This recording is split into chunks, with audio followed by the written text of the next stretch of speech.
you hear the egalitarian clarion call everywhere. Everything should be equal. Everything should be equally distributed. We should strive for equity. It's like, wrong. Especially if you're a conservative. Wrong. What we want are just hierarchies of competence. Not everyone's a neurosurgeon. You know, if your father has a brain tumor, you probably want a hierarchy of competence for neurosurgeons, so you can pick the one that's the best, so that he might not die. That's what a hierarchy of competence is for. For the postmodernists, there's no hierarchy that isn't based on power. Well, because they think the world runs on power. And that's why they're willing to use power to get what they want, because it's the only thing they believe in. But a valid hierarchy of competence, it's, God, we need those things, man. We need the best plumbers. We need the best contractors. We need the best carpenters. We need the best lecturers. There has to be a hierarchy of quality, and not only so that we know who the best are and can reward them properly, but so that we can reward them so they keep being the best.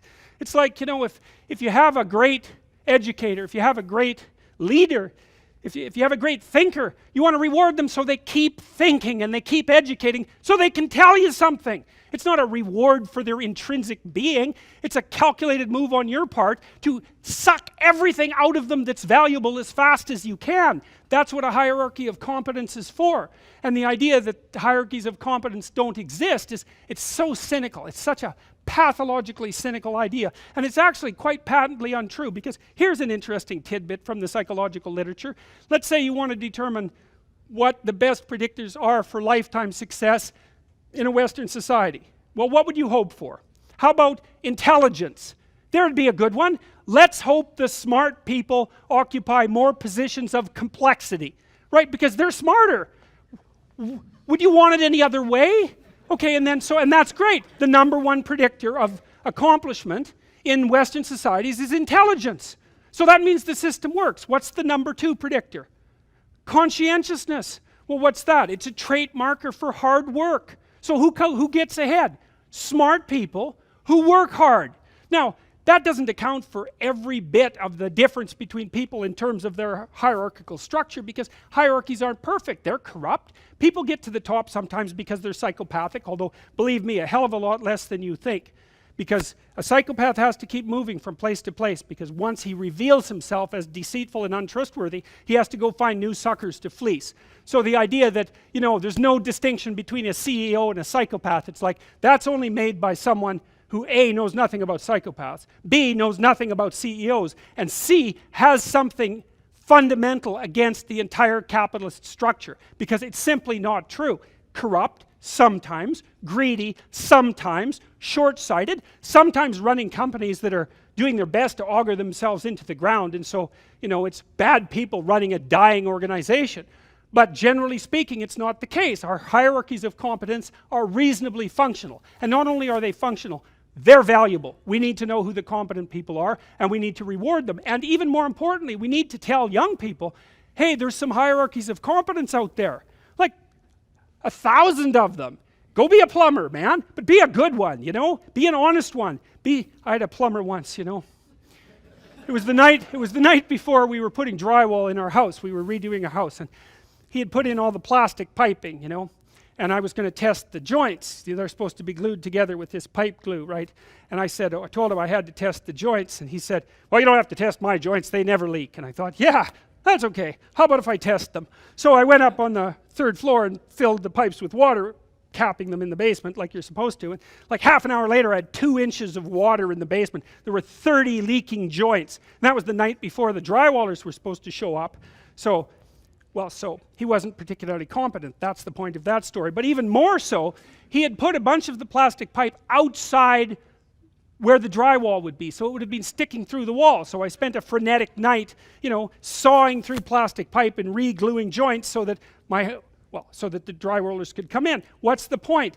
If you're going to be a plumber, man, be a good plumber, because otherwise all you do is go out there and cause trouble.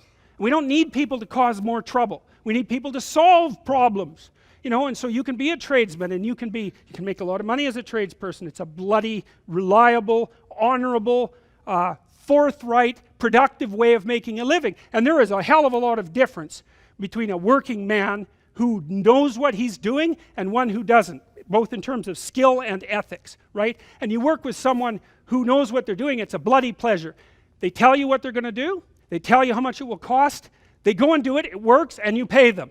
Perfect. Everyone's happy. And that's what happens when you have genuine hierarchies of competence. And so you listen to these panderers of egalitarianism and equity, and they fail to recognize completely that there are differences in rank between people. It's not such a terrible thing, man. Maybe you wouldn't be a great lawyer. Like, it's certainly possible. Most people aren't. But that doesn't mean there isn't something you could be great at. There's lots of hierarchies to attempt to climb, and if you fail in one, go try in another.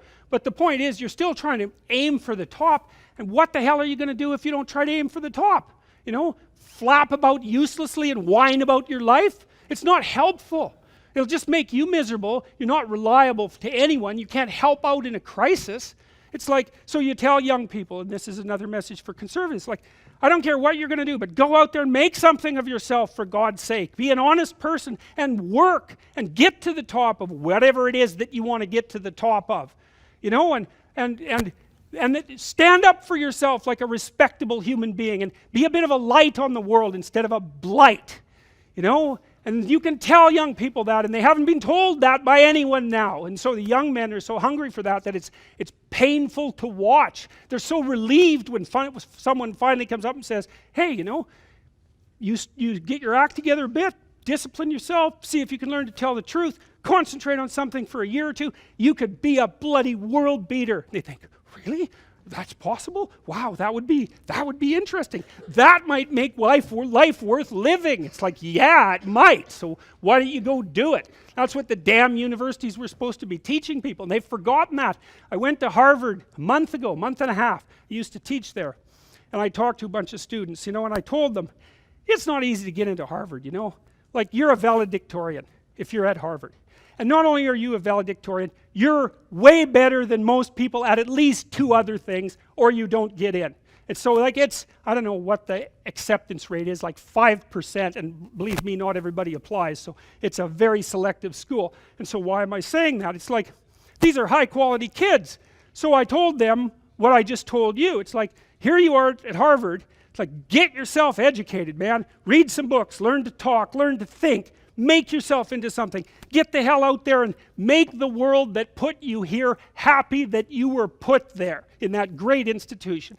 You know, and they came up to me afterwards and said, God, I wish someone would have told us that when we were in our first year. It's like, Jesus, why didn't someone tell them that? For God's sake, it's supposed to be the greatest university in the world. Is it so difficult to figure that out?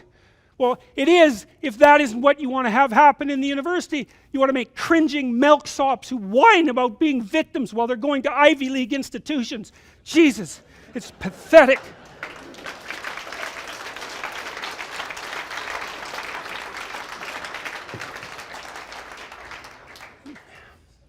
Here's an old idea from Carl Jung. I really like this idea. It's a rough one, man. It's like a psychotherapeutic scalpel. Let's say someone's doing something to you you don't understand. It's producing nothing but misery as an outcome. You think, what the hell is your motivation?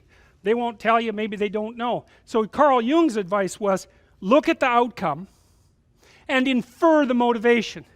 Okay, so you produce a generation of students privileged beyond belief in comparison to the rest of, like, struggling humanity in all of history. You put them in Ivy League schools and they come out thinking that they're members of an oppressed group and victims. It's like, well, why would that happen? And the answer is, well, that's what the people who taught them wanted to turn them into.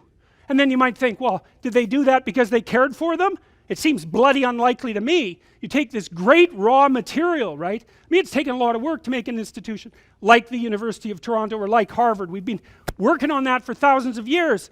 And you invite people in, you think, God, we selected you so carefully because we think you could be a world beater. And then what we do is, we don't teach you how to think, we don't teach you how to speak, we don't get you to read great books, and we convince you that you're a victim and that your culture is corrupt. It's like, great.